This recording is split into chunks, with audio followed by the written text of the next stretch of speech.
Bonsoir tout le monde, bonsoir à toutes et à tous. Je vous propose de commencer la conférence de ce soir. Alors en guise d'introduction, je me permets de dire que je suis ravie d'être ce soir avec vous ici. Et je tiens à remercier l'École des hautes études en sciences sociales et le LABEX TEPSIS qui sont à l'origine de l'organisation de la conférence. Alors la conférence intervient, vous le savez, dans un moment assez particulier qui est marqué notamment par les attentats à Paris, à Saint-Denis et ailleurs dans le monde. Il nous a semblé important de maintenir la programmation, mais permettez-moi aussi de dire, en guise d'introduction, un mot de solidarité avec les victimes, avec les familles qui ont perdu un proche, et de manière plus générale pour l'université, avec l'université qui a été durement touchée. Le thème qui nous réunit ce soir est celui des migrants,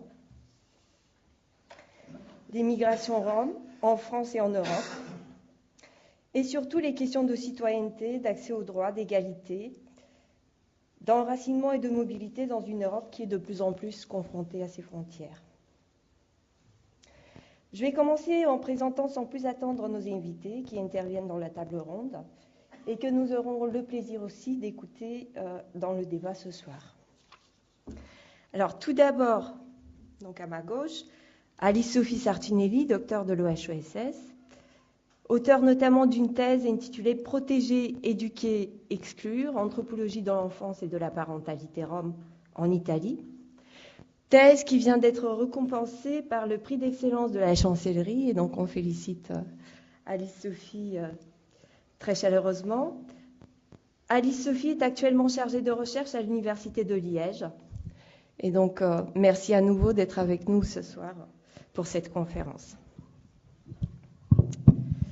Donc ensuite, Lorenzo Alunni. Lorenzo est également auteur d'une thèse en anthropologie préparée à l'Université de Nanterre et à l'Université de Pérouse en Italie. Il s'intéresse plus particulièrement aux enjeux de santé dans une perspective d'anthropologie politique et à la manière dont ces questions de santé, de soins peuvent servir d'indicateur pour étudier des processus plus vastes à l'œuvre dans la société. Lorenzo a bénéficié d'une bourse Fernand Braudel en 2014 à l'EHESS et il a été résident en 2015 de la Fondation Brochet en Suisse. Nous avons également le plaisir d'accueillir Laurent Egosy, que l'on ne présente pas ou l'on ne présente plus. Donc chirurgien des hôpitaux de Paris, élu de Nanterre depuis 1989, fondateur de la SAV, Association pour l'accueil des gens du voyage, en 1990, cofondateur du collectif national droits de l'homme Rome Europe et président de la FNASA depuis 2009. Rome Europe qui a récemment publié 2 rapports importants, un rapport politique en 2015 intitulé « Le bannissement » et un rapport d'observatoire en 2014 intitulé « Le droit et les faits ». 2 rapports que dont vous pourrez voir des éléments sur la table de documentation et même quelques exemplaires, et que vous pouvez bien sûr vous procurer en intégralité sur le site de Rome Europe. Enfin, nous avons le plaisir d'accueillir également Jonathan Larcher, qui termine une thèse en anthropologie visuelle à l'École des hautes études, à l'Institut interdisciplinaire d'anthropologie du contemporain, l'IAC, et qui nous parlera en particulier de la construction de l'image et des représentations de la tiganité en Roumanie, sur le long terme, puis de la manière dont elles ont été influencées ou non dans la période plus récente par la question des migrations et de l'intégration européenne.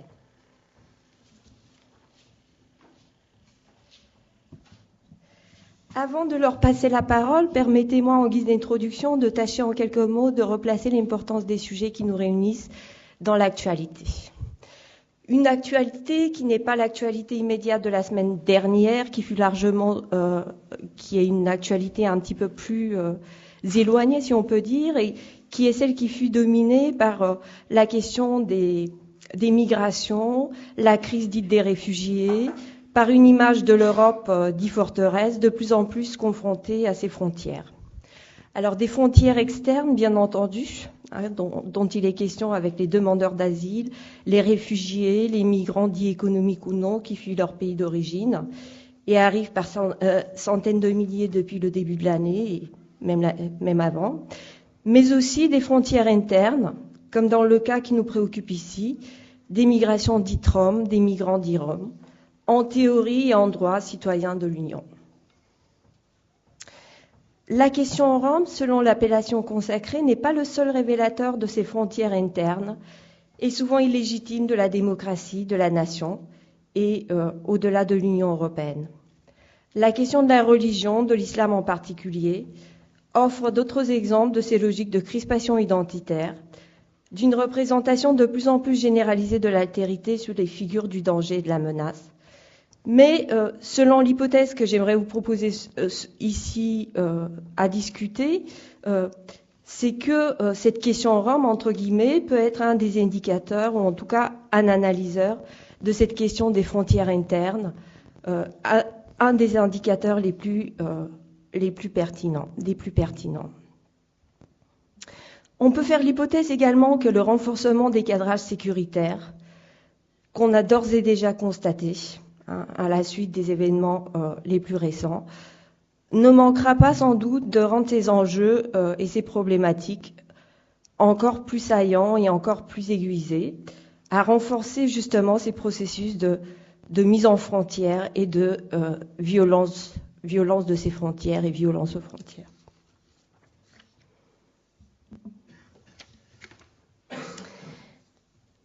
Dans le cas des Roms, une autre hypothèse, avant de passer la parole à nos invités, aux intervenants, dans le cas des Roms, comme le montrent en tout cas les résultats de plusieurs recherches récentes, ces processus de mise en frontière et d'altérisation prennent la forme d'une racialisation.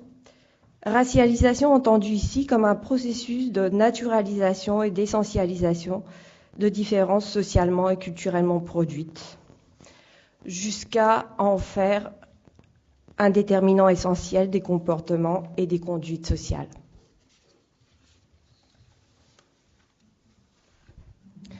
Quels sont les moyens de cette altérisation? Quels sont les moyens de cette racialisation?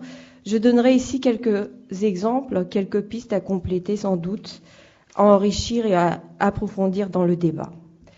C'est tout d'abord le marquage qui opère de manière explicite et bien souvent implicite dans les pratiques et les représentations, pour éloigner ces migrantes d'une norme, entre guillemets, perçue comme moyenne, générique, neutre, que ce soit en matière de genre, de parentalité, de violence, de criminalité. Ils sont sans cesse rapprochés d'identités exubérantes, déviantes, qui enracinent ces distinctions socialement construites dans la nature. Ce sont ensuite les logiques de tri et de sélection mises en place sur la scène locale pour séparer, entre guillemets, le bon gré de l'ivraie, comme dans les opérations dites d'insertion qui, de facto, conduisent à la reproduction d'un grand nombre d'indésirables et à la réitération de logiques d'exclusion. Dans ces opérations, il est intéressant d'observer comment le préjugé peut agir de manière camouflée, implicite, comment les politiques pensées en faveur des Roms peuvent recouper des situations de racisme et de discrimination, y compris directes, sous prétexte de les prendre en charge. Voici donc quelques pistes et hypothèses d'investigation sur lesquelles je pense que nous aurons sans doute des éléments et d'éclairage complémentaires à travers justement les différentes interventions que nous avons sollicitées dans le cadre de cette conférence ce soir. Et donc je passe sans plus attendre la parole à Alice-Sophie qui nous parlera des politiques italiennes, de la situation italienne, mais pas seulement, puisqu'elle connaît également bien la manière dont ces problématiques sont posées en France.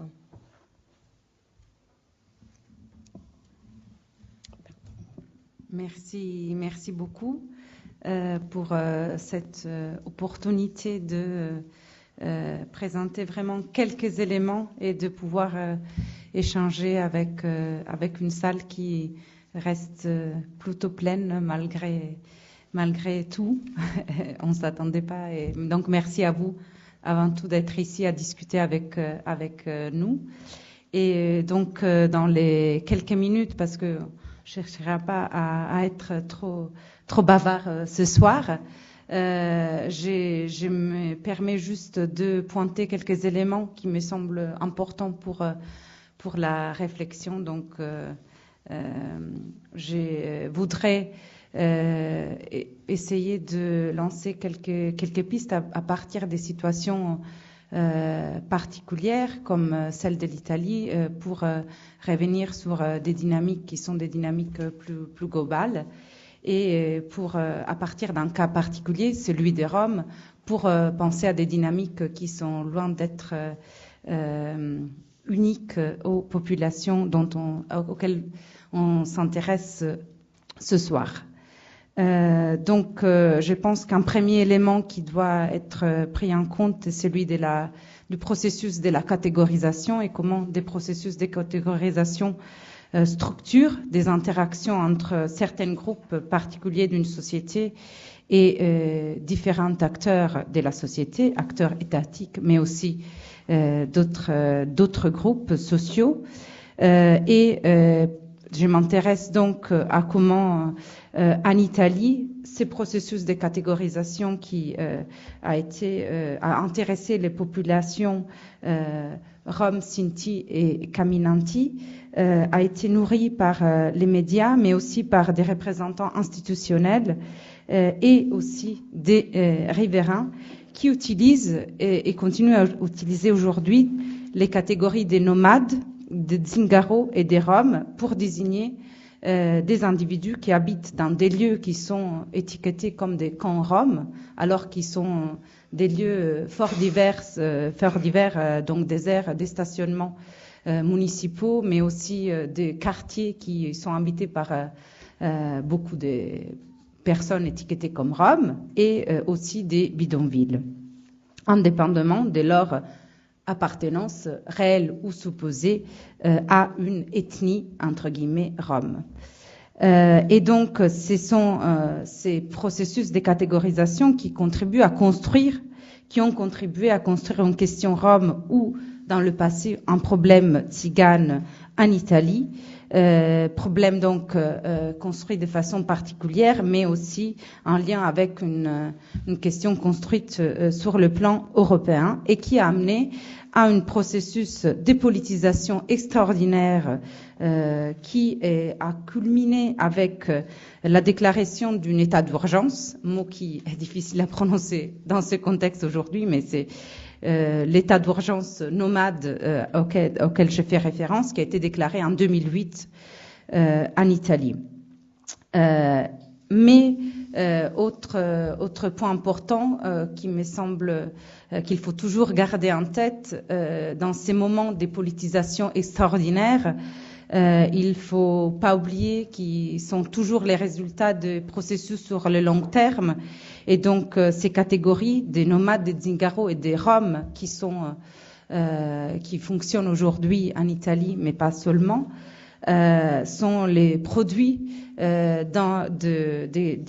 dynamiques qui se sont vraiment construites au fil de l'histoire. Et donc, quand on pense à une question contemporaine, il faut toujours pouvoir retracer, notamment donc pour l'Italie, la catégorie des nomades qui est une catégorie de l'action publique en vigueur encore aujourd'hui, une notion floue qui inclut tout individu généralement identifié comme tzigane, qu'il soit étranger ou national, et qui est donc cumule toute une série de représentations d'imaginaires et des différentes populations fort diverses entre elles qui sont arrivées en Italie au fil des siècles, en fait, à partir du Moyen-Âge, et qui ont donc construit une relation avec les pouvoirs publics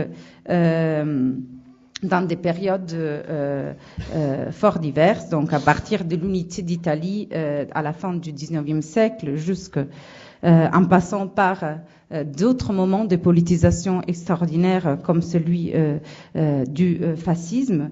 Et ensuite, ce qui m'importe surtout de souligner, c'est que ce sont des catégories qui s'est construit aussi dans des moments où on veut faire des choses en faveur de certaines populations. Et donc la catégorie des nomades qui est en vigueur aujourd'hui en Italie est une catégorie qui a été notamment construite après, donc dans l'après-guerre, où on fait des pas pour la reconnaissance de ces populations minoritaires, mais donc une volonté qui s'est traduite dans la création d'une catégorie administrative qui a fini par produire des processus de ségrégation, de marginalisation et des réponses univoques pour un ensemble très hétérogène des populations roms et sintis, italiens et étrangers, sédentaires ou voyageurs, réfugiés ou migrants, ou bien tout simplement italiens comme moi et Lorenzo à côté de moi, mais qui sont soumis à un traitement spécifique différent par des bourreaux dans les mairies des villes qui s'adressent uniquement à eux.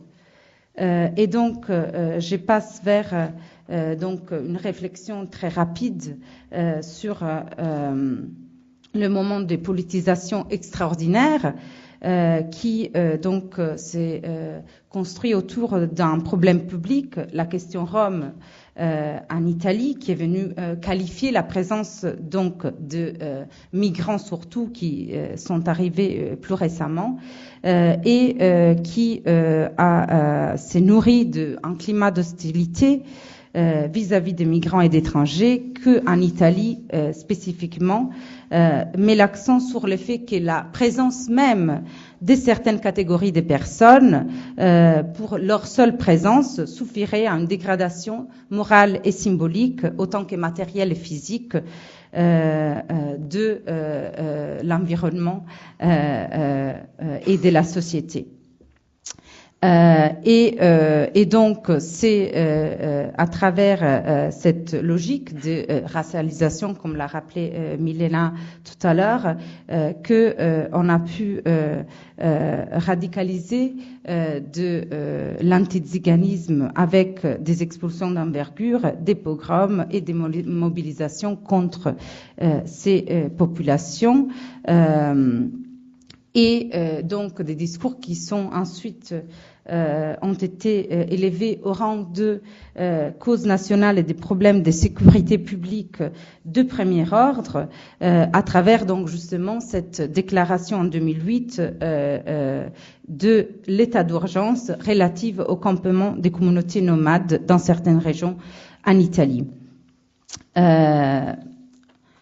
Dispositif qui n'a pas été considéré comme discriminatoire par la Commission européenne, mais conforme au droit communautaire, et qui a été aboli quelques années plus tard, lorsque le Conseil national a reconnu non pas l'intention discriminatoire de cette déclaration, mais uniquement le fait que il n'y avait pas des conditions d'urgence suffisantes à déclarer un tel état d'urgence. Et je voudrais conclure sur l'articulation des deux logiques qui, me semble-t-il, caractérisent la question rome, ou tout au moins en Italie, mais je pense que relève des dynamiques plus larges dont on pourrait discuter. Donc l'une sécuritaire, donc la rhétorique de la protection des citoyennes comme contre la menace de la présence rome, et l'autre humanitaire qui renvoie à des registres argumentatifs comme ceux de la protection de l'enfance en danger. Donc c'est à la fois pour se protéger des Roms, mais aussi pour protéger les enfants roms que l'on a déclaré l'état d'urgence. Et donc, je voudrais clôturer sur cette question qui me touche particulièrement parce que c'est à ça que j'ai consacré ma thèse, celui donc de l'utilisation de la figure de l'enfant rome, suivant des représentations les plus répandues de l'enfance rome, des enfants peu enclins à la scolarisation, aptes au vol, susceptibles de mendier ou de travailler, de se marier et d'avoir des enfants dès leur plus jeune âge. Image que l'on peut repérer clairement dans des documentaires, par exemple, qui sont à faveur des droits des enfants. Je vais terminer très rapidement. Comme notamment le court-métrage Blue Gypsy d'Emir Kusturica, qui faisait partie du documentaire All the Invisible Children dans les campagnes de sensibilisation pour les droits de l'enfant de l'UNICEF. Et donc, c'est pour protéger ces enfants qui sont bien sûr pas protégés par leurs parents qui sont incapables d'être parents, qu'il faut promouvoir l'état d'urgence. Et c'est l'un des arguments sur lesquels s'est appuyé le Premier ministre qui était alors au pouvoir.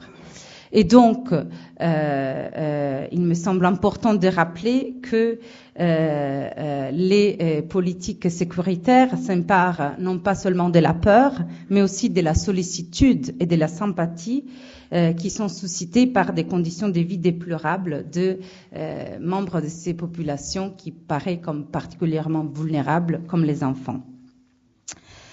Et donc, c'est aussi l'argument humanitaire qui sert à justifier, à légitimer les recours à un état d'urgence. Et bien sûr, il me semble que particulièrement important de réfléchir à l'utilisation de ce genre de rhétorique qui est loin d'être spécifique aux Roms et à l'Italie. Et donc, voilà, je voudrais clôturer sur cette réflexion autour de l'articulation entre les logiques sécuritaires et les logiques humanitaires. Et bien sûr, rebondir sur ce que Milena a dit, parce que ces genres de déclarations amènent ensuite à redéfinir des frontières entre des pratiques publiques qui sont légitimes et illégitimes à l'égard d'un groupe qui reste dans une ambiguïté entre catégories de l'action publique et racialisation. Catégorie qui, en l'occurrence, est celle des Roms, mais qui peut être une autre à d'autres moments et à d'autres périodes de l'histoire. Merci.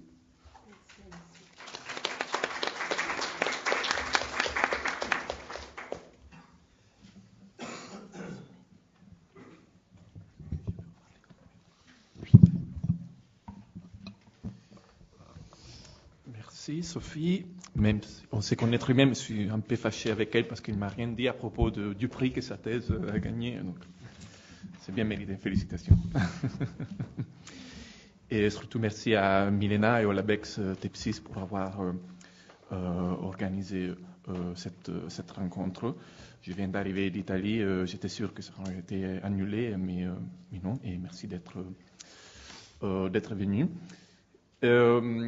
Mon travail a concerné les services de santé publique spécifiques pour les citoyens roms, en particulier un service appelé en italien camper sanitario, camper sanitaire, comme vous pouvez l'imaginer, qui était en fait un cabinet médical mobile, non simplement un cabinet médical ordinaire, où toutes les activités des cabinets médicaux venaient faites, mais mobile dédié au camp Rome, de la ville de Rome. J'essaierai de ne pas répéter les éléments généraux sur la situation italienne que Sophie a déjà très bien donné. Par contre, Sophie s'est concentrée sur la situation de Milan et moi sur la situation de Rome. Donc nos deux recherches étaient d'une certaine façon un peu complémentaires parce qu'en effet, c'était bien sûr une des spécificités de la situation italienne par rapport, je pense, à la situation française, pas seulement, espagnole aussi, c'est que les politiques roms italiennes, même dans un contexte de, bien sûr, politique nationale, sont toujours en réalité des politiques locales. Dans cette perspective, j'ai choisi de me concentrer sur la situation des Roms, de la ville de Rome. Il y a malheureusement en français cette correspondance, donc si ce n'est pas clair, interrompez-moi sans problème. J'ai choisi de me concentrer, je disais, sur la ville de Rome à raison de trois éléments principaux, trois éléments de spécificité. Les premiers, tout simplement, les chiffres, les numéros des résidents roms présents dans la ville de Rome, parce que la ville de Rome est la ville d'Italie, mais si je ne me trompe pas, d'Europe centrale, où se concentre la partie la plus importante des citoyens roms présents en Italie. Le deuxième élément, c'est le fait que les politiques locales menées par la mairie de Rome étaient considérées à l'époque, et je parle de ma recherche ethnographique a commencé en 2009, les politiques locales étaient considérées un peu comme des politiques modèles, un prototype de ce qu'il fallait faire en Italie, soit par les ministres de l'Intérieur de l'époque, Roberto Maroni, de la Ligue du Nord, ben oui, et soit par d'autres agents institutionnels. Le troisième élément qui m'a semblé tout de suite assez évident, c'était le fait que à Rome, la transformation du paradigme humanitaire, qui va être, comme ça a été pour Sophie, qui va être un thème central dans mon intervention, le paradigme de la transformation humanitaire a changé d'une façon plutôt évidente, parce que quand je suis arrivé sur le terrain, quand j'ai commencé ma recherche, c'était vraiment un moment de passage historique pour l'histoire politique de la ville de Rome. Et donc, j'ai pu assister pendant la campagne électorale, le maire, les candidats qui auraient été élus, qui criaient en face d'un public il faut que les Roms dégagent, et il a gagné les élections. Et juste après son installation à la mairie, le discours a tout de suite changé en on ne peut pas permettre que les Roms vivent dans ces conditions si précaires, donc en tant que chrétien, on a le devoir moral de les aider d'un point de vue humanitaire. Je peux ajouter peut-être un quatrième élément de spécificité romaine, c'est-à-dire un simple mélange de proximité, c'est-à-dire que ce qui s'est passé à Rome s'est passé à côté des ministères et tout de centres où les politiques nationales étaient produites. Donc ma recherche a été d'une certaine façon une photographie ethnographique d'un moment plutôt particulier pour la ville de Rome, soit à un niveau local, spécifiquement local, soit à un niveau national, mais européen. Le niveau local, comme je disais tout à l'heure, c'était le passage historique après 50 ans de gouvernement local de gauche.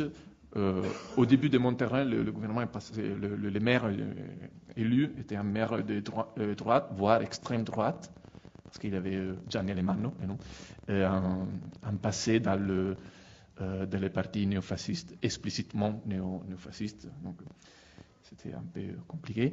Et de l'autre côté, au niveau européen, soit national, c'est le fait que la recherche a commencé quand il y a eu les premières entre guillemets, vagues de Roms, des Roumanies qui venaient parce que la Roumanie venait d'entrer dans l'Union européenne, donc ils n'avaient plus besoin d'un visa pour entrer. Au temps de la recherche, il y avait à Rome entre 12 000 et 15 000 résidents roms. Le chiffre n'est pas précis parce qu'en effet, c'était très compliqué de compléter des recensements bien définis, simplement parce que le résident rome refusait très souvent de déclarer leur appartenance, de reconnaître la possibilité qu'on leur venait demander une appartenance de type ethnique. Je ne vais pas répéter les questions de l'état d'urgence et tout ça parce qu'Alice a déjà bien dit, sauf qu'à Rome, le nouveau maire avait promulgué un plan nomade spécifique pour la ville de Rome, un plan nomade, piano nomadi, qui consistait en particulier sur le démantèlement d'un très grand nombre de camps de Rome, des camps qui existaient depuis plus de 40 ans, donc ce n'était pas des bidonvilles qui venaient de naître, et surtout un plan nomade qui s'est basé sur l'effet sur l'annonce d'une limite des personnes Rome que la ville de Rome était en mesure d'accueillir. Le limite était 6 000, les limites déclarées par la mairie étaient 6 000, alors que pour les autres personnes, et on sait que c'était plus que le double, il n'y avait aucun plan, on ne disait pas qu'est-ce qu'ils auront fait des autres personnes, et surtout ils ont déclaré ces principes sur la base, ce principe d'accueil, limite d'accueil plutôt sur la base d'un classement ethnique explicite. Donc, c'était une phase de durcissement très fort de politique locale par égard au Rome, mais c'était un durcissement soutenu par le durcissement de politique à niveau national. Voici donc le contexte où ma recherche ethnographie s'est développée. Et le service médical que j'ai suivi pendant 3 années, c'était un service soutenu par les services de santé publique. Ça, c'était mon intérêt. Pourquoi j'ai choisi l'angle médical? C'était simplement parce que pour moi, observer la dimension ordinaire et quotidienne des interactions entre le personnel médical, les résidents Rome des camps, c'était vraiment une façon pour voir comment l'État entre et agit dans des espaces d'exception. Parce qu'on le sait, la santé publique, c'est une des façons les plus tentaculaires, si ces mots existent en français, de l'État pour entrer dans la vie des citoyens, surtout s'il s'agit de citoyens qui vivent dans les marges. Comme on le sait, les marges, analyser les marges, ça aide beaucoup à analyser ce qui n'est pas considéré marge. Donc c'était très intéressant. Pour m'expliquer un peu comment ça s'est passé mon terrain et les suggestions qu'on peut saisir de mon terrain, je vais vous raconter 2 anecdotes très vite. C'est juste pour illustrer un peu les enjeux qui se jouaient dans le camp quand j'étais là-bas. Le premier anecdote concerne une jeune femme une jeune femme qu'on connaissait, qui était une patiente habituelle du service. Un jour, elle arrive dans les campers et elle demande, très, très inquiète, une quantité importante de médicaments. Et on était tous étonnés. Le médecin demande « Mais pourquoi tous ces médicaments ?» C'était plusieurs boîtes d'un même médicament, en fait, comme si elle devait partir. Elle dit « Parce que notre camp va être bientôt démantelé. » On a dit « Comment tu le sais ?» On n'avait pas la nouvelle. « Ah non, j'en suis sûr, parce qu'hier, il y avait les gens de la Croix-Rouge qui marchaient dans le camp avec des listes de documents à la main, avec des listes de noms. Donc, quand il y a la Croix-Rouge, c'est sûr que quelque chose va passer. » Donc, il y a 2 éléments intéressants dans cette anecdote. Le premier est le fait que c'était si explicite les liens qu'on faisait entre une organisation censée apporter de l'aide médicale, humanitaire, même si j'avais déjà vu que le recensement fait par la mairie passait par la Croix-Rouge, qui en gros donnait des médicaments en échange de données personnelles des citoyens. Donc pour moi, vous voyez que le deuxième élément d'intérêt, c'est que la fille avait raison, parce que le lendemain, le démantèlement est arrivé, j'étais là-bas, et voilà. Donc au début, on avait même ri, parce qu'il y avait pas mal de rumeurs qui s'est passé de ce type. On a dit, mais non, mais c'est toujours comme on dit, toujours comme ça. Non, mais hier, j'ai vu les gens de la Croix-Rouge. Bon. Le deuxième anecdote, pardon, il concerne un responsable du service, un responsable externe bureaucratique qui ne venait jamais, mais un jour il vient et pour parler du renouvellement du financement pour le service pour l'année suivante.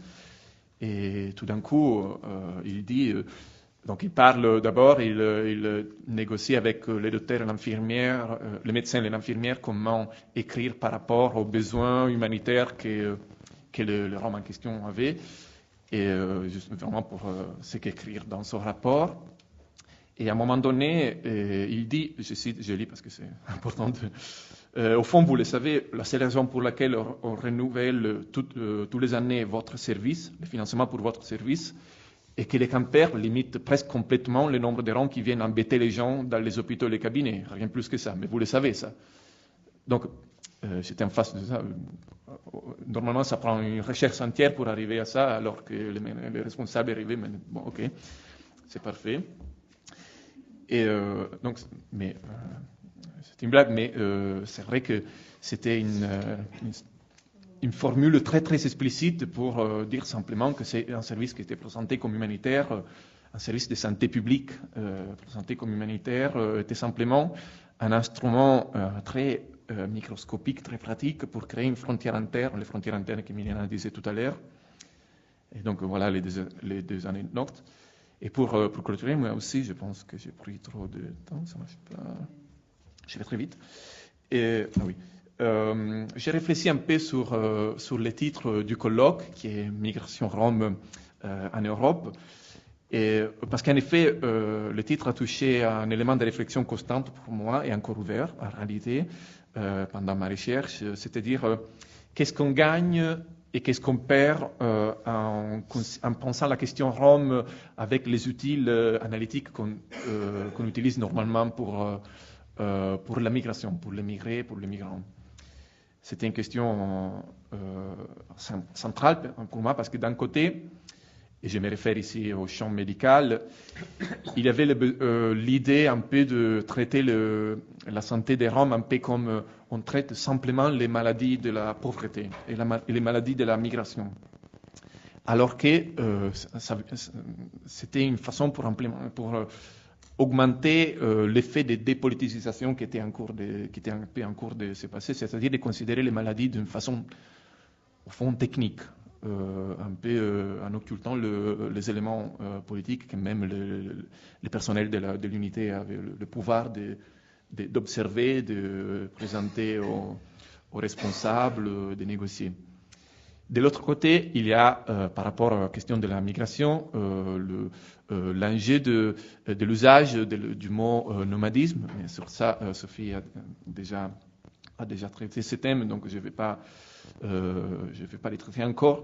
Je vais juste ajouter que, par exemple, pour moi, comme je me suis focalisé sur un aspect particulier, que c'était le champ médical, c'est évident comme cette idée avait des reflets importants sur, par exemple, les parcours thérapeutiques, le fait que les soins étaient toujours menés d'une façon sur une base d'urgence, sans suivre des parcours de soins ordinaires, même des personnes qui sont nées dans les camps, ou même des personnes qui habitaient dans les camps depuis 40 ans. 40 ans, vraiment 40 ans, pas plus que ça. Et donc, pour moi, c'est évident de voir comme les unités spécifiques dédiées aux Roms, les unités de soins, les unités de santé, les unités humanitaires qui passaient à travers la santé, c'était encore des éléments de déstabilisation permanente. Dans cette perspective, c'est pour ça que l'ethnographie de la santé, des services de santé publique dans les camps, ça devenait vraiment une ethnographie de l'État. Si on pense par exemple au fait que l'expression rhétorique est toujours utilisée par ce type de service, c'est celle d'éducation sanitaire.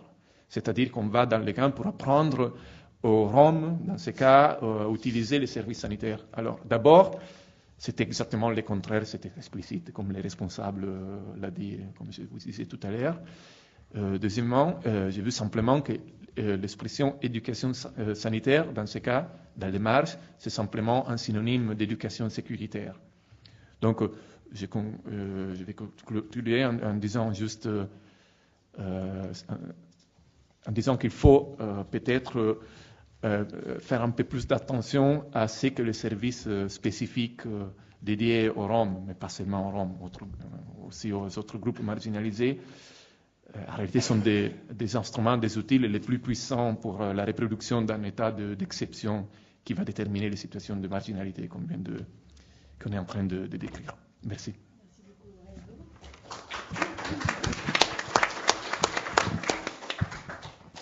On passe tout de suite la parole à... Ah, voilà, il y a notre micro, c'est parfait. À Laurent Egosi qui va expliquer la situation française, n'est-ce pas? Alors, bonjour à toutes et à tous, bonsoir. Je suis honoré de cette invitation à intervenir ici à l'École des hautes études en sciences sociales et je suis surtout toujours content d'entendre les travaux des chercheurs et d'écouter, de débattre avec vous. Donc merci à l'École des hautes études, merci à Milena de cette initiative toujours, hélas, utile, même si j'ai l'impression de répéter depuis 25 ans à peu près les mêmes choses, et donc c'est ce que je vais essayer de vous dire. Il y a d'ailleurs un collectif, un mouvement, comment ça s'appelle, un truc qui vient de se créer qui s'appelle 25 ans de bidonville, pour montrer comment depuis 25 ans en France, finalement, les politiques se suivent, se ressemblent et ne résolvent rien. Politique conduite à l'encontre des bidonvilles, des bidonvilles de Rome, avec collectif construit avec Médecins du Monde. Et donc, à cette occasion, on s'est plongé dans les archives.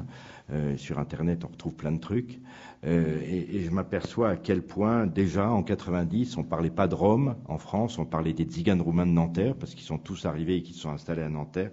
Donc, je le répète, je suis élu à Nanterre depuis 89. Il y en a eu jusqu'à 900, rien que sur la ville de Nanterre, sur 4 terrains au bord de la Seine, jusqu'à ce que Charles Pasqua, qui était président du conseil général, devienne ministre de l'Intérieur et décide qu'il fallait les expulser. Et depuis, on répète les expulsions. On résorbe les bidonvilles, entre guillemets, et de fait, on les disperse partout en France.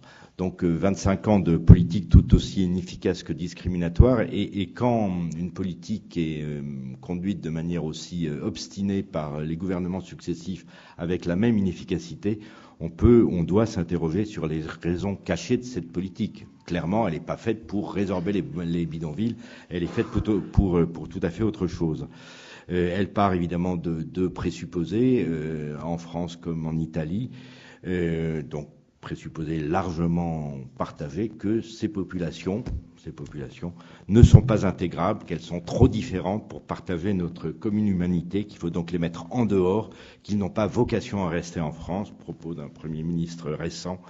Et voilà. Et de même, depuis 25 ans, les mêmes propos racistes, les mêmes rejets, la même intolérance, la même instrumentalisation de ces malheureux pour faire monter la peur et l'idéologie sécuritaire. Et c'est à ça que servent les Roms. La question Rome, elle est fabriquée, elle est instrumentalisée pour essayer, par la peur, par le rejet que provoque cette population, de créer une sorte de cohérence contre de tous les autres, des voisins, voilà. Alors, je précise tout de suite, je ne parlerai que des Roms migrants habitant en bidonville, on va prendre cette appellation et on y met évidemment tous les guillemets qu'il faut. Je ne parlerai pas de la catégorie administrative gens du voyage, construite par la loi de 1969 sur la base d'un mode de vie, habitant en population, de manière permanente en habitation mobile, qui sont une toute autre question, même si elle est tout aussi discriminée, contrôlée. La loi de 69 est une loi de sécurité, de contrôle avec les titres de circulation. C'est une loi parfaitement discriminatoire qui n'est toujours pas abrogée, malgré la condamnation de la France par le Conseil des droits de l'homme de l'ONU. Mais bon. C'est donc une vieille histoire en France, 25 ans de réapparition des bidonvilles, avec très peu d'avancées, encore une fois, à Rome comme ici. Je ne vais pas tout vous raconter parce que ce serait évidemment trop long, et puis que je souhaite surtout essayer de répondre à vos questions, mais simplement souligner quelques points forts qui sont soulignés dans le rapport politique de Rome Europe, on peut dire un mot de Rome Europe, et dans rapport politique qui est appuyé sur le rapport d'observatoire. Alors, je ne sais pas s'il en reste des rapports d'observatoire, mais en tout cas, tout ça, vous le trouvez sur le site de Rome Europe. Travail qui a donné lieu à une exposition qui est, là encore, qu'on peut se procurer, qu'on peut se procurer sur Internet, mais qu'on peut aussi se procurer en vrai. Si vous avez envie de faire un débat sur cette question, vous pouvez vous saisir de cette exposition. Donc il y a 9 panneaux, de qui parle-t-on, la question de l'habitat, la question de la santé, bref, l'ensemble des questions avec un certain nombre de remise en question des idées reçues, des préjugés et une réaffirmation des droits. Voilà, elle est disponible. Alors, en France, on ne devrait pas pouvoir parler de population rome. Il n'y a pas de minorité ethnique. Nous sommes, en tout cas, nous prétendons être le pays de l'universalisme républicain, fait de citoyens tous égaux en droit. Donc, il n'y a pas de raison pour il n'y a pas même la possibilité légale pour qu'on distingue telle ou telle personne en fonction d'une origine ethno-raciale, réelle ou supposée, impossible à définir, impossible à prouver. Qui d'autre que les personnes elles-mêmes peuvent dire si elles se reconnaissent comme roms, comme bretonnes, comme corses, ou simplement comme citoyens français ou citoyens européens. Et puis surtout, à partir du moment où il ne peut pas y avoir de minorité ethnique et donc pas de population rom, évidemment, il ne peut pas y avoir de politique spécifique mise en œuvre, j'allais dire à leur encontre, puisque c'est une politique qui est mise en œuvre à leur encontre. Ça ne peut en aucune façon modifier l'accès aux droits et les politiques.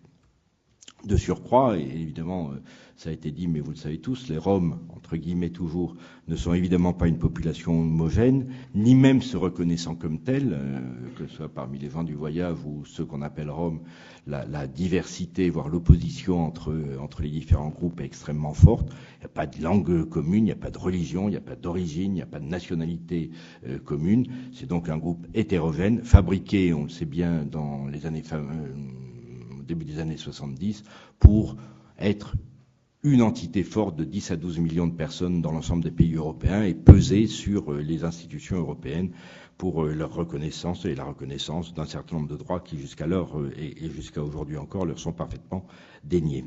En France, la seule manière de les désigner, de les catégoriser, c'est que ce sont des populations qui habitent en bidonville. De fait, ce dont on parle, lorsqu'on parle des Roms, c'est les populations migrantes originaires des pays est européens, essentiellement de la Roumanie, habitant en bidonville dans des conditions évidemment indignes, mais dans des conditions surtout imposées par les politiques conduites et le refus de les intégrer de la France. Et cela, encore une fois, depuis 25 ans.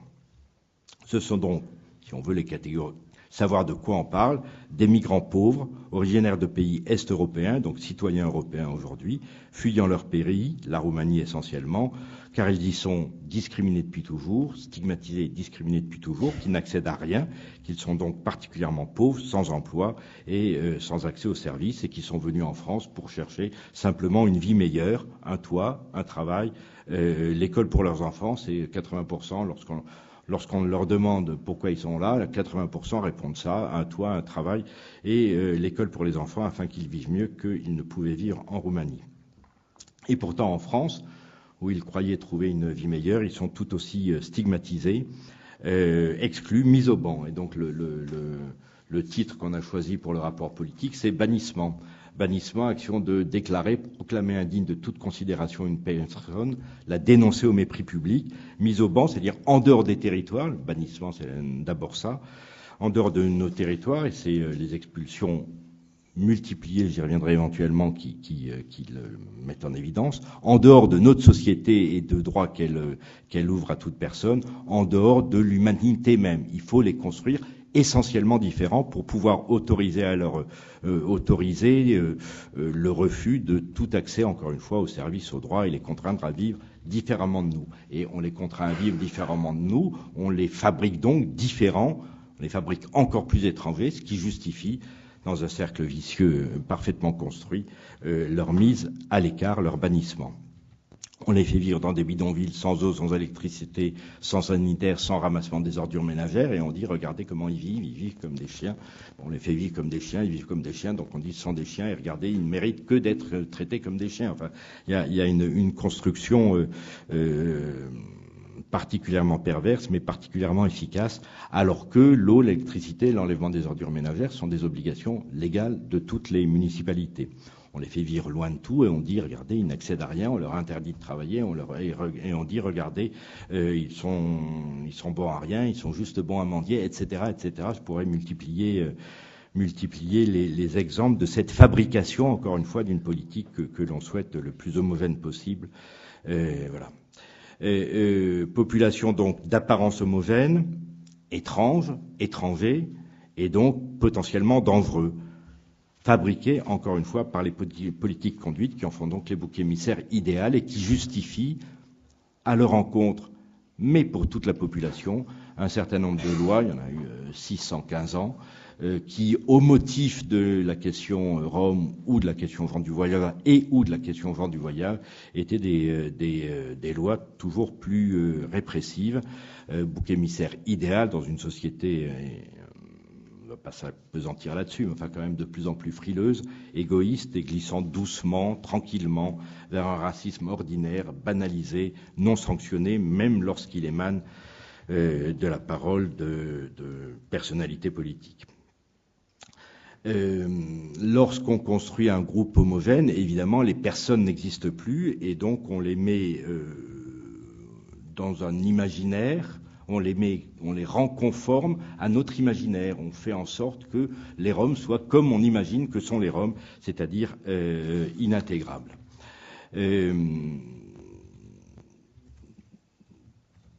Et à leur encontre, du coup, on met en œuvre la même politique. On ne se pose pas la question de savoir si les uns veulent ci ou si les autres veulent ça. Non, on a un groupe homogène, donc une politique homogène, contraire évidemment aux exigences du droit national, européen, international, etc. Et la politique conduite qui vise en France uniquement l'éradication des bidonvilles avec des évacuations répétées à l'infini.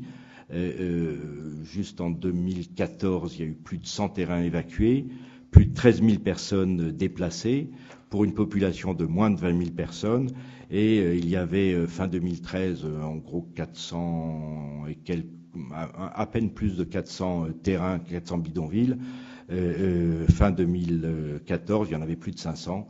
Autrement dit, la seule chose qu'on fabrique, c'est encore plus de camps, encore plus de précarité, encore plus de vulnérabilité, d'éloignement des droits et des droits et des services. Et c'est particulièrement dramatique pour les enfants, des enfants qui sont bien souvent nés en France et qui auront passé toute leur vie, toute leur jeunesse dans des bidonvilles déplacés au gré des décisions des élus et des préfets d'un endroit à l'autre, mais sans aucune raison, sans aucune possibilité de scolarisation, aboutissant dans des terrains qui aujourd'hui sont plus nombreux, je l'ai dit, plus petits donc, puisqu'il y a toujours autant de personnes, plus cachés, plus difficiles d'accès pour l'accompagnement par les associations et par les collectifs. Bref, on aggrave la situation en disant qu'on va éradiquer les bidonvilles. Vous le savez, en août 2012, donc il y a 3 ans maintenant, à la suite d'une rencontre que nous avions demandée au Premier ministre, Jean-Marc Ayrault, une circulaire, une belle circulaire, comme la France sait les faire, signée par pas moins de 7 ministres, a été promulguée le 26 août, énumérant tout ce qu'il fallait faire. Alors elle s'appelait circulaire relative à l'éradication des bidonvilles et à l'intégration des personnes qui y vivent. Donc 2 volets, et l'intégration des personnes énumérait tout ce qu'il fallait faire en termes d'accès aux droits, d'accès aux droits sociaux, d'accès à la santé, de scolarisation, de logement, d'hébergement, logement, etc. Donc tout est dans cette circulaire, et évidemment seul le premier volet, l'éradication des bidonvilles, est mis en place, mais pas du tout la question de l'intégration des personnes, ou en tout cas quasiment pas. Force est de constater 3 ans après que donc seul le volet répressif est appliqué et pas le volet d'intégration promis aux personnes, constituant donc une politique spécifique, à eux seuls réservée, pas d'autre exemple que, il y a eu d'autres bidonvilles en France, il y a eu d'autres bidonvilles à Nanterre, il n'y a pas d'autre exemple qu'on ait constitué comme ça une politique avec une circulaire, encore une fois, qui satisfait tout le monde, y compris les instances européennes, mais avec dans la réalité, un refus d'accès au droit à l'école, à domiciliation, à l'aide médicale d'État, un refus du droit de stationner et d'habiter, un refus du droit de travailler, et donc d'avoir des ressources légales et régulières. Alors évidemment que dans la loi, enfin tous ces droits existent. C'est juste le droit commun, le même pour tous les migrants européens, qu'ils soient italiens, belges, roumains ou autres. Et que on a beau le dénoncer, et donc on a fait avec un certain nombre d'associations un document qui lui aussi est téléchargeable, qui s'appelle Charte pour le respect des droits et de la dignité des occupants des terrains, avec un certain nombre d'articles qui reprennent tous les droits auxquels ils ont droit comme tout le monde, avec les références dans les différents articles, Convention européenne, Code du logement, Code de la santé publique, etc. Bref, toutes les références juridiques qui permettent, encore une fois, aux habitants et aux gens qui les accompagnent de s'en saisir, avec un effet, somme toute, extrêmement relatif. Et puis, même chose, l'exposition sur le droit, pour lutter contre les idées reçues et la discrimination, qui essaye de faire comprendre aux gens que ces populations, quel que soit le nom qu'on leur donne, ont les mêmes droits et donc que ces droits doivent être respectés. Au contraire, ce qu'on observe, c'est, je l'ai dit, des expulsions sans solution de relogement, alors que c'est censé être un préalable, en tout cas c'est inscrit dans la circulaire. Avec des jugements ou sans jugement, et les jugements privilégient systématiquement, enfin les tribunaux privilégient systématiquement le droit de propriété, même si les terrains appartiennent au pouvoir public, donc on est un peu dans une histoire folle, privilégient le droit de propriété par rapport aux droits sociaux individuels garantis par toute une série de droits, l'article 3 de la Déclaration des droits de l'homme, l'article 10 et 11 de la Constitution, l'article 8 de la Convention européenne des droits de l'homme, l'article 7 de la Charte des droits fondamentaux de l'Union européenne, et j'en oublie sûrement. Bref, tout ça, c'est écrit, c'est validé par la France, signé par la France, et néanmoins, pour cette population, ça n'est pas respecté, même si quelques décisions de justice pourraient faire jurisprudence en mettant en balance précisément le droit de propriété et le droit à, par exemple, une vie sociale et familiale digne. De même, bien souvent, pour s'autoriser à demander l'expulsion, les collectivités locales mettent en avant l'insalubrité des terrains, voire l'insécurité des terrains. Mais évidemment, cette insécurité et surtout cette insalubrité sont fabriquées par leur absence de prise en charge de leurs obligations légales. Je le répète, au enlèvement des ordures ménagères, etc. Donc, on voit bien que là encore, aussi bien au niveau national qu'au niveau local, il y a une fabrication du bidonville, encore une fois, à des fins plus que suspectes. Je finis. Et même lorsque, de la part de certaines collectivités, très sollicitées par les associations et les collectifs, il y a une volonté d'humanité, d'accueil, de dignité, certaines collectivités, pas très fréquentes, on imagine alors des dispositifs spécifiques, dont l'exemple le pire, mais celui qui est mis en avant, y compris, il y a un appel à projet qui vient d'être, sur financement européen, qui vient d'être rendu public par le Conseil régional d'Île-de-France, donc plein de bonnes intentions.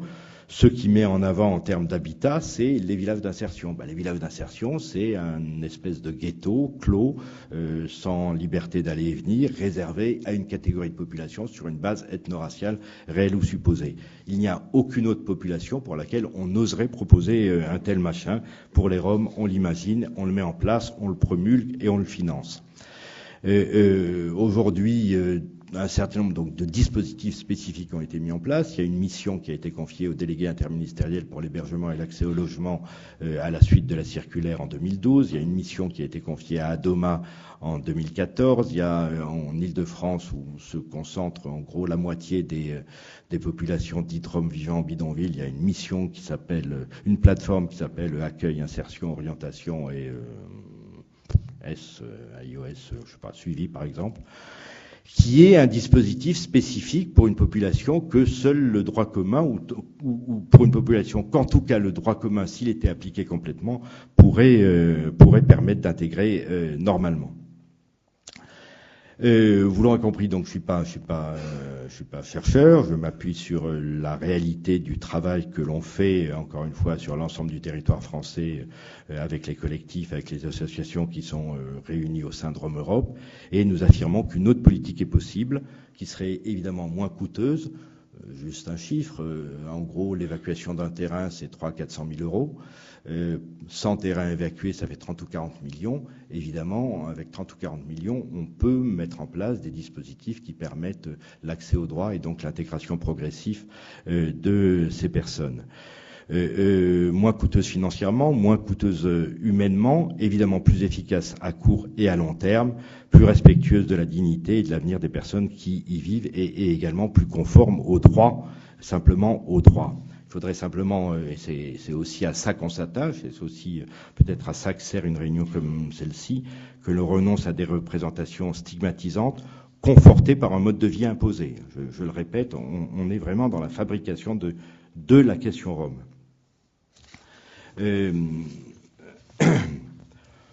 On a la preuve, on peut le mettre en évidence, que lorsque il y a un peu d'accompagnement, un peu de respect des personnes, respect de leur dignité, qu'il y a du temps surtout, beaucoup de personnes dites Roms sortent des bidonvilles, travaillent, disparaissent. C'est-à-dire que c'est plus une question, c'est simplement des immigrés récents qui essayent de vivre en France comme tout le monde, qui élèvent leurs enfants, bref, qui s'intègrent, comme ça a été le cas de toutes les vagues d'immigration, sans difficulté, sans exigence particulière, sans spécificité. Il y faut quoi? Il y faut une volonté politique locale et du préfet durable, donc une volonté politique, et malheureusement on en est loin. Il y faut évidemment l'accompagnement par des associations qui les connaissent, qui travaillent avec eux, qui peuvent faire l'intermédiaire entre eux et les institutions. Et donc c'est pour ça qu'on a développé un programme de médiation sanitaire en direction des populations roms vivant en bidonville. Et puis surtout le respect du désir de chaque personne. Ne pas les traiter comme un bloc homogène qui aurait tous les mêmes désirs et qui de toute façon ne seraient pas intégrables, mais bien comme des personnes, chacune avec des capacités, des possibilités, des désirs. Et voilà. Cela exige d'abord une mise à l'abri, un hébergement stable et sûr, et au pire, s'il n'y a pas d'autre solution, en stabilisant le bidonville. En tout cas, c'est ce que nous prenons lorsque, compte tenu de la situation de l'hébergement et du logement, en particulier en région Île-de-France ou dans les grandes villes, au minimum, on peut stabiliser les bidonvilles et en faire un sas d'intégration. Et puis, bien sûr, du temps, je le répète. Donc, voilà ce que je voulais vous dire. On peut approfondir sur toutes les questions que vous le souhaitez. Mais en tout cas, merci de répéter partout et toujours à tous qu'ils sont comme nous, qu'ils veulent vivre comme nous et parmi nous. À nous de leur faire la place à laquelle ils ont droit. Merci.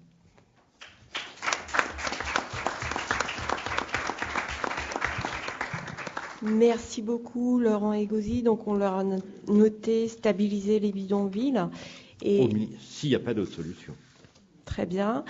Et donc, sans plus attendre, je passe la parole à Jonathan Larcher, qui va nous parler de la manière dont ces questions sont définies, perçues dans les pays d'origine, et en l'occurrence la Roumanie. Merci beaucoup. Merci Milena pour l'invitation. Merci au Labex Stepsis pour organiser cette conférence. Et puis merci à vous d'être présents à cette heure. Je voudrais donc faire deux pas de côté. Le premier, Milena en a parlé, j'ai travaillé en Roumanie, j'ai fait une ethnographie parmi un groupe rom en Roumanie.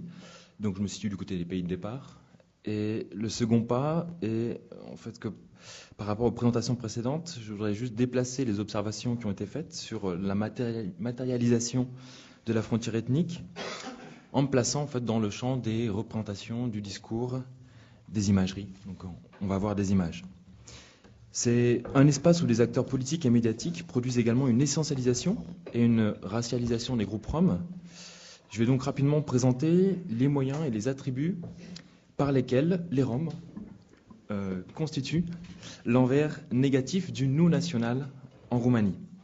Je développerai ces trois attributs, ou plutôt ces attributs, en m'attardant plus particulièrement sur trois moments.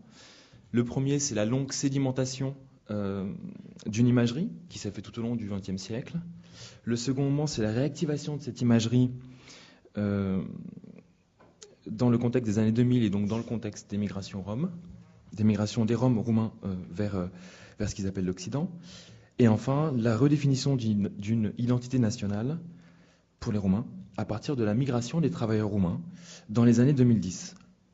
J'emploie le terme tzigane et non pas romi, bien qu'il soit extrêmement connoté, car c'est bien celui qui est utilisé dans la plupart des discours et des représentations constitutives de la roumanité. Donc, le premier moment, c'est donc une période de longue sédimentation d'une imagerie qui s'effectue, voilà, on pourrait remonter facilement au début du XXe siècle avec la production industrielle de photographies et de cartes postales. Apparaissent déjà les éléments distinctifs de la tsiganka, donc de la femme tzigane, qui sont le type, dans l'image en haut à droite, donc on parle du type de la tsiganka, qui sont l'activité, les couleurs, le phénotype, la sursexualisation grotesque. Et bien sûr, on oppose à cela la roumaine, que vous avez donc à gauche, qui se distingue par son caractère, l'affichissage, le caractère authentique de ses vêtements, de son allure et sa sensualité. Émerge également un autre élément iconographique caractéristique des groupes roms, qui s'appelle donc la chatra, le campement tzigane, la forme par excellence du groupe rom dans ses représentations, mais qui ne représente ou qui ne correspond pas du tout même à la morphologie sociale de ces groupes constatés dès la fin de l'esclavage en Roumanie, c'est-à-dire en 1856. Cette chatra et ces figures donc de la tsiganka vont être développées également sous une forme littéraire tout au long du 19e et du 20e siècle, avec des œuvres importantes comme celle de Tsiganiada. Et la figuration de la frontière ethnique est aussi présente dans les contes et dans la littérature orale. Dans ces représentations, le tzigane est toujours l'envers du personnage principal, le personnage principal auquel les auditeurs s'identifient.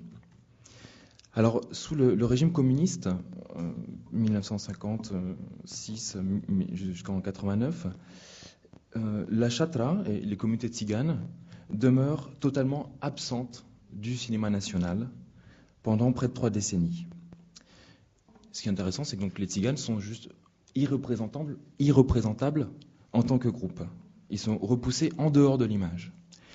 Ils seront en réalité, incarnés tout juste par 3 acteurs, des Roumains bien sûr, dans quelques films où ils seront les serviteurs des personnages principaux. Alors, inutile de vous présenter qui est tzigane et qui est roumain. Justement, ça va de soi. C'est-à-dire que c'est dans le principe même de ces frontières matérialisées. Donc on reprend là encore une fois les mêmes attributs précédemment cités, comme l'envers grotesque du héros national, qui est quant à lui ou quant à elle digne, juste, bien sûr avec lequel le spectateur est censé s'identifier. Alors ces représentations sur les tziganes reposent également sur 2 ressorts importants. D'abord un déni total de l'expérience historique des Roms. En effet, bien sûr, l'esclavage, 500 ans d'histoire, est irreprésentable. On nous parle bien des esclaves dans les films, mais c'est les esclaves du harem des seigneurs ottomans, mais pas les tziganes des nobles roumains. Ce qui contraste bien sûr avec le souci d'exactitude, par ailleurs déployé par les industries culturelles roumaines de la même époque, pour reconstituer l'histoire de la nation roumaine et ses grands héros, Burebista, Vlad Țepești, les communistes résistants pendant la Seconde Guerre mondiale, etc. Et cette frontière ethnique s'incarne aussi dans la préférence pour des récits qui représentent l'autre tzigane dans une époque antérieure.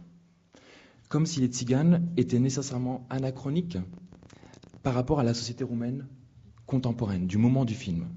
Comme si la société roumaine ne pouvait pas concevoir les tziganes dans une trop grande proximité.